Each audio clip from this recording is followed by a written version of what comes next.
How bad was Rome Odunze in fantasy football? Paul Charchian is the king of fantasy football and America's foremost authority on the topic. Joins me in a moment. I want to let you know, if you like wagering on college and pro football, you can have a blast with the same game parlay at Bet Rivers. Install the app if you haven't done so already. Pick two or more from within the same game, and if you hit, you earn squares that are worth bonus bets, profit boosts, and jackpots of up to $10,000. It's the same game parlay at Bet Rivers. You're now watching the Danny Mac podcast on the Bet Rivers Network. The NFC North is well represented in the NFL's postseason, all but Chicago going dancing, and the Vikings have the Rams in round one. Let's talk about it with Mr. Minneapolis, Paul Charchian from Guillotine Leagues and K-Fan in Mini, my 612 pal. Hey, man, I thought of you the other day when President Carter died because Okay. he was in office when the Vikings last went to a Super Bowl. Zing! Oh. You know, what the Vikings need is some good old stagflation. That's what they need, Matt. You're old enough to remember stagflation with Jimmy Carter in the old days. Yeah, it's been a while.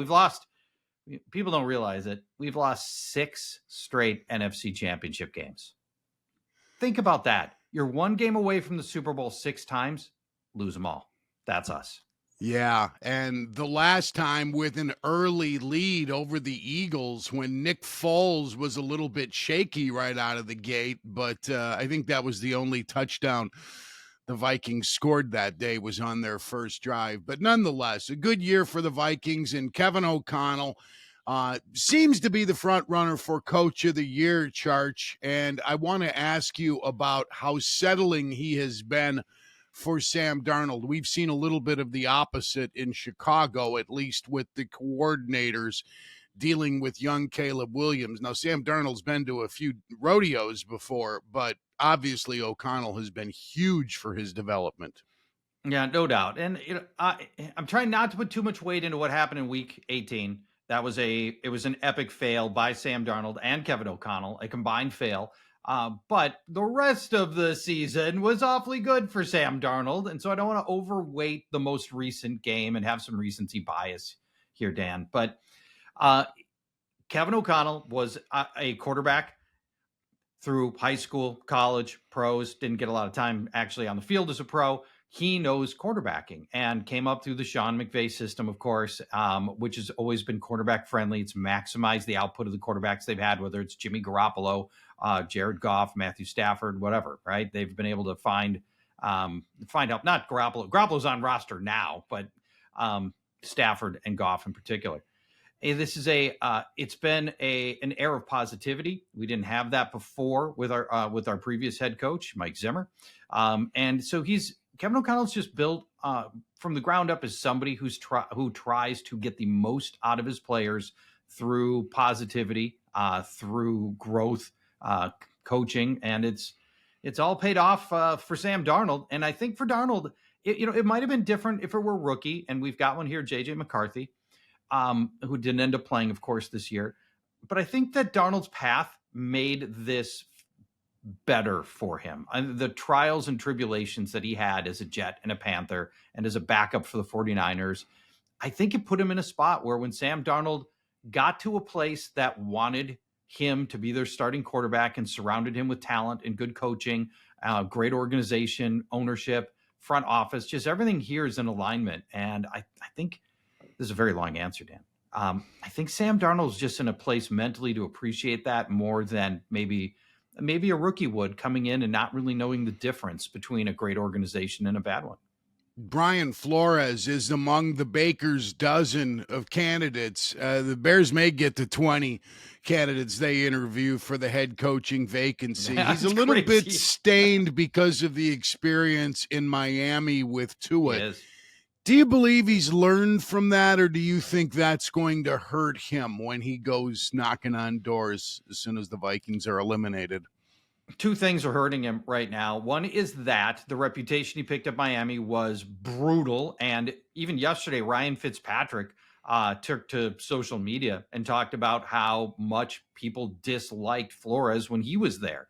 And, those things carry weight and they hurt. When it's that, when you hear that many people and other people you respect, like Fitzpatrick, say that, it does carry some weight. And then the other thing is, let's remember, he has an open lawsuit with the Dolphins. He is suing an NFL team, and owners talk. That's not a problem that other people want to pick up. So he's going to have to do a lot of mea culpas as he goes through this round and talk about him being a changed person, what he did wrong, and how he's going to be different the second time around. And a lot of coaches are better the second time around. Maybe it'll work out for him. But he's so stubborn. He is just so brash and so stubborn. I don't know. It's a totally fair question. But I don't know the answer to whether or not he's, genuinely in his heart, somebody who's built to prop up his quarterback and not tear him down like he did with Tua. Mm-hmm. Yeah, he sure did. It didn't help his cause, especially in the Bears case with them looking for somebody to mentor Caleb Williams. From a fantasy football perspective, was Caleb Williams as underwhelming as he appeared? And I asked that knowing how he scored, because I do play fantasy football, and he didn't throw interceptions. That was a feather in his cap, only 6 on the season, but lots of first halves where the Bears went to the locker room with 3 or 6 or 0. It was a tough year, I thought, for Caleb Williams. Flashes, yes, but I didn't think he was outstanding. No, I don't think anybody thought he was outstanding, and we saw outstanding. That was Jaden Daniels. He was outstanding, and we didn't get that in Chicago. Offensive line carries a lot of blame, both from a talent standpoint and injury standpoint. And if you want to make excuses, that's, I think, excuse number one. Running game never got going to provide some balance. They weren't able to. I seemed still in my mind reeling from the decision to let David Montgomery walk, which was clearly, I think, a bad one now in retrospect. And so despite the fact that we had receivers that should have been able to elevate Caleb, we didn't get that consistently. From a fantasy standpoint, finished the season pretty well. From week 12 forward, that Vikings game in week 12 forward, he was pretty bankable for multiple touchdowns. He was able to get some points put on the board.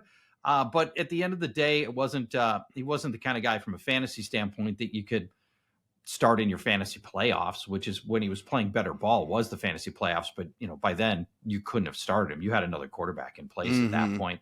But, we did see some burgeoning connections with Keenan Allen, especially. Allen had a bunch of big games down the stretch. We'd like to see that. DJ Moore remained very, pretty hit and miss. Roma Dunze had some sparks where you're like, oh, this was great. He had that touchdown maybe 3 weeks ago, back of the end zone with the great footwork for Roma Dunze that made you go, oh, that's promising. That's why we could be here.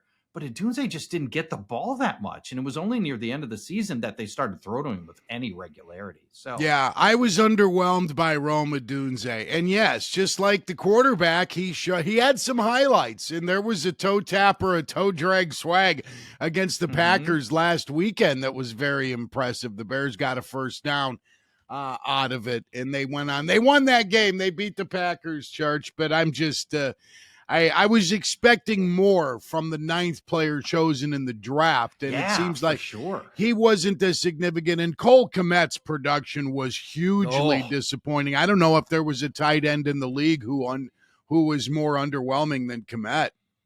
As a starting tight end, that's probably you're looking at maybe Denver's Adam Troutman. There's one. I'll give you a starting tight end who underperformed Cole Kmet. Now, where Roma Dunze was picked, it was after Marvin Harrison, it was after Malik Neighbors.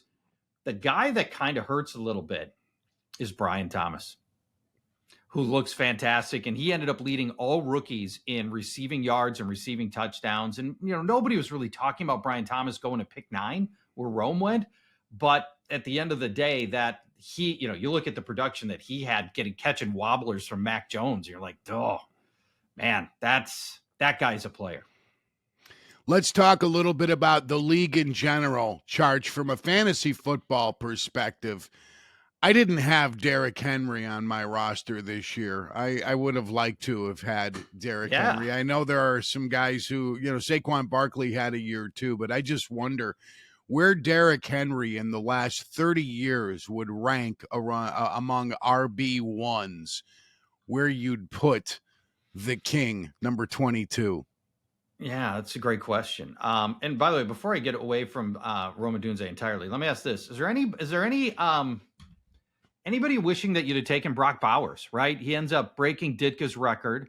Ditka did it in 14 games, which is still an amazing accomplishment. Ditka, by the way, 19 yards per catch that season, which is insane. Is there anybody in Chicago? It's like, man, we could have had Brock Bowers. Sure. Yeah, there was a Brock Bowers contingent early on, but it just seemed gluttonous for the 9th pick in the first round to go tight end. There haven't been many tight ends who've gone that high, who wound up paying dividends. But it sure looks like the Raiders have one in Bowers. He was terrific. You know what's funny is we all wanted bells and whistles. Even those of us like me, even meat and potatoes guys who like the running game still. Yeah. Wanted the wide receiver, knowing full well they weren't going to protect Caleb very much.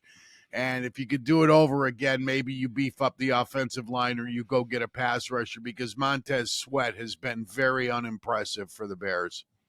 Yeah, that's another angle right there. Back to your question on Derrick Henry. If you go like annals of fantasy football, he's going to be a tier 2 running back because he doesn't catch. And we need our running backs to catch now, right? It's part of what makes like Saquon Barkley currently so special, and LaDainian Tomlinson is the best fantasy running back of all time. Marshall Faulk is probably on that list. Absolutely. Marshall Faulk was on that list, undoubtedly. Those great runners who can't catch. Adrian Peterson, great runner, couldn't catch. It puts a ceiling. It caps your fantasy season. And that's where Derrick Henry is. When you're one catch a game, you can't catch guys like LaDainian Tomlinson and Marshall Faulk who can do both so well. I got quite a kick out of fans and media screaming going into last weekend's Eagles game because Barkley wasn't going to play. Yeah. They felt like they were getting cheated of seeing him go for the record. What did he need? 101 yards, I think, to break Dickerson's record. These are probably the same people who never want their team to draft a running back, who agree with the NFL's new way of thinking that the position is fungible and you can just discard a guy after putting high miles on him. I stuck a big middle finger at those people. You haven't earned the right to complain about it because you've devalued the position so much. But man, is Barkley fun to watch. No, he is fun to watch. And to your point on these running backs, remember Bijan Robinson, we're just two drafts removed. Bijan Robinson would pick 8 and Jahmyr Gibbs would pick 12. Those teams have any regrets about those selections? Hell no. No. Those players are great. Bijan Robinson is having a fantastic career, and Jahmyr Gibbs is one of the 5 best running backs in the league. I think for elite talents, you can still make a case for those guys being lottery picks at running back. And by the way, we may have a couple of those coming this running back cycle, this coming draft. It's not draft season yet, but we may have 2 running backs go in the top 10, 12 picks of the draft. And that fast forward me to the show I do with you in April when we talk about rookie sleepers. We'll be the first to have it. I can't wait. I want to get back to David Montgomery, Jahmyr Gibbs, because you bring up Gibbs' name, and he had the monster Sunday nighter. God, what a man! I'd like to have his numbers that night every week from your first guy. But I liked David Montgomery, and I think I don't know why Matt Nagy didn't use him more effectively. The way he did his first year, he had almost 300 touches as a rookie, and then he seemed to slowly get phased out. The Bears are not a 5-12 team because they parted with David Montgomery. I loved him. They got a similar player in DeAndre Swift, not quite as physical, but a little bit more nasty than I was expecting him to be. That's a good situation for the Lions to have both Montgomery and Gibbs, and it's why I don't think they're as as banged up as everybody wants you to believe going into these playoffs. I think they're fine at running back with Jahmyr Gibbs, and they just proved it against the Vikings. Yeah, they're fine there. It's the defense, and the Vikings couldn't take advantage of it because our quarterback was sailing passes in the end zone and not hitting open receivers. I suspect that whoever the Lions end up playing next, I've got them playing the Rams next because I think the Rams are going to beat the Vikings. Then the Rams will probably do a much better job of working through that battered Lions defense. 13 players on IR, I believe. Mm-hmm. Right? Isn't that it? I think so. 13? That sounds right. Yeah. It's just so much.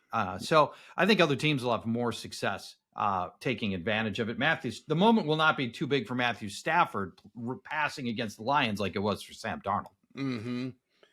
The Packers are getting 4.5 against the Eagles. Where are you going in that one? Eagles are going to the Super Bowl. Are they? They are. Here's why. You've got an elite run defense, arguably the best and certainly top 3 run defense. Their pass defense since week 6, when they put that Iowa kid Cooper DeJean on the field at starting slot cornerback, everything flipped for them. Since week 6, this is the NFL's best secondary, allowing the fewest passing yards. So you're not going to beat them on the ground. You're not going to beat the Eagles through the air. Then Saquon Barkley can kill you on the ground. Jalen Hurts can finish drives with 7s instead of 3s with the tush push. And if they need to pass, they've got A.J. Brown catching passes from Jalen Hurts, and they've got Devonta Smith. They've got Dallas Goedert. They can just beat you so many ways. Philly feels like the one team that doesn't have a weakness where you can't look at any part of that roster and go, well, that's how the Eagles are going to lose. I don't think there's a way to do that. You can do that with every other NFC team. You can look at that team and go, Lions, they got 13 players in IR. That's how they're going to lose. Pick another team. Everybody else has got warts someplace, but not the Eagles. Okay, who do the Eagles get on Super Sunday? Super Bowl 59, I believe, this February. Can't do the Chiefs. Dan, there's just too many near misses for them for my taste. Obviously, they're the number 1 seed. They have the luxury of playing at home and playing one fewer game. Nobody would be surprised if the Chiefs are there. They're there a lot. But the fact that they can't seem to salt away opponents worries me. Buffalo beat them once. Granted, it was in Buffalo, but I think Buffalo has the confidence to go to Kansas City and beat them. I think Buffalo plays 4 games and they go to the Super Bowl to face the Eagles. Okay. And that would be the first time the Bills have been in a long time. And I think that's what most of us see in Chicago. This has been the case, and the Vikings haven't been there, as I mentioned, since 77 when they lost to the Raiders. You find somebody else to root for. That's what we're reduced to in this town. And I root for the cities that haven't been represented. In the case of the Vikings, it's been forever. In the case of the Lions, they've never gone to a Super Bowl. The Texans have never been to a Super Bowl, born only in 02 or 01, one of the two. But, I root for those teams. In fact, I picked a Detroit-Houston Super Bowl, and for a little while it looked okay. But it did. But here, the wheels have come off Houston, and it's, C.J. Stroud hasn't looked as good this year as last year, but the real problem is their offensive line is just awful. They can't get a consistent running game going. C.J. Stroud's under duress constantly. And then, of course, you lose Stephon Diggs. You lose Tank Dell. Those are big, big losses for Houston. I don't see them. I don't see Houston winning here. Do you? No, I don't. I think the Chargers beat them. How healthy is fantasy football? And why I'm asking this question is I should have prefaced it. I've been asking anybody who wants to engage in the conversation what has to happen for the NFL to lose its stranglehold on sports television ratings. You think about with teams like Dallas and both New York teams sucking and Chicago not being there and fans getting pissed about streaming and what would it take for the NFL to have a slippage? And most people think it's not going to happen in the next 50 years. It just won't happen. How healthy is fantasy football, Charch? It's very healthy. Very healthy. Numbers are only going up. Sports betting has not cannibalized fantasy at all. We still love playing with our friends. We like fantasy sports. We like the camaraderie. We like the smack talk. We like the text chains. It's all great stuff. Fantasy football is not eroding whatsoever. But it's a fair point to ask because you look at the state of the NBA right now. The NBA is losing tons of viewers. Their game has become, as you know, it's all 3-pointers and dunks. And the game has become uninteresting to a lot of people. And the NBA is suffering with a massive viewer loss right now that the NFL is not experiencing. And I think part of it is fantasy related. We've just got so many people who care about the Buccaneers that would never otherwise care about the Buccaneers. And there's fantasy basketball just isn't anywhere near as big. Yeah. So, and thank you for using uninteresting instead of disinteresting, which most people would use there, and it wouldn't be correct. It would be incorrect. Well, thank you very much. Just a little point. Yeah. How many people do you estimate play fantasy football annually in America? 30 million? U.S. and Canada over 18 is 56 million. And 56 million. I know it's nuts. It's nuts, man. I know, and that's over 18. We know the fastest growing demo of fantasy sports are kids. Kids are playing. They got drafts in the cafeteria. I just a month ago, I went to an after school program at a nearby class for 5th graders, after school 5th graders. It's a fantasy football class. They meet on Tuesdays and Thursdays. On Thursdays, they set their lineups, and on Tuesdays, they score them. And that's life in Minnesota. Can I take a class on musky knot tying in Minnesota? Right. I want to tie better musky knots, so I need to go to elementary school near where you grow up. Oh, that's classic. Yep. All right, Charch, always fun catching up. Thank you so much for the visit. The last thing I want to ask you is about the feeling in Minnesota and how important the Vikings are to the fans there. People like the Twins when they're winning, and they love their hockey in your state. But the Vikings are something special, and it's been way too long since they got to the game with Roman numerals. Many of our listeners and viewers probably don't even remember when the Vikings last were in a Super Bowl. And by the way, in their 4 Super Bowls, they never scored a touchdown in the first half.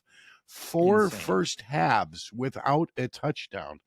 Not good. But what is it like in Minneapolis with this team and the unexpected thrill ride this season has been going into the postseason? You say you like the Rams to beat them this week. The Rams are 1-point underdogs, I believe, at home against the Vikings. What's it like there? Well, it's a Viking town. And despite the fact that this state is hockey crazy, every roster in the NHL has got 2, 3, 4 Minnesotans on it. And it's baked into what you do. When you turn 3, you get skates and you go out on the frozen pond and you're out skating around. Hockey is enormously popular here. The Wild have not been good enough to really sort of galvanize the fan base and turn it into something particularly special, but that's waiting here. If the Wild ever win a Stanley Cup, this state might flip. But because the Vikings were so good, because our parents all grew up with the Super Bowls, it's a Vikings town. On our station, KFAN, we talk Vikings every day of the year. It's never not Viking season here. Charch, thanks a bunch for the time. Always enjoy it. Take care, buddy. You got it, my man. He is Mr. Fantasy Football, Guillotine Leagues, KFAN Radio in Minneapolis. That's Paul Charchian. I want to thank everybody behind the scenes who helps me with these podcasts. Randy Merkin is the guy who gets me all of my A-list guests. And we're executively produced by Sam Michael, KC Wolf of the region. Adam Delavitt runs the show for the Bet Rivers Network, assisted also by Alex Pastor and Troy Mocker. Have a great weekend. I'm Dan McNeil.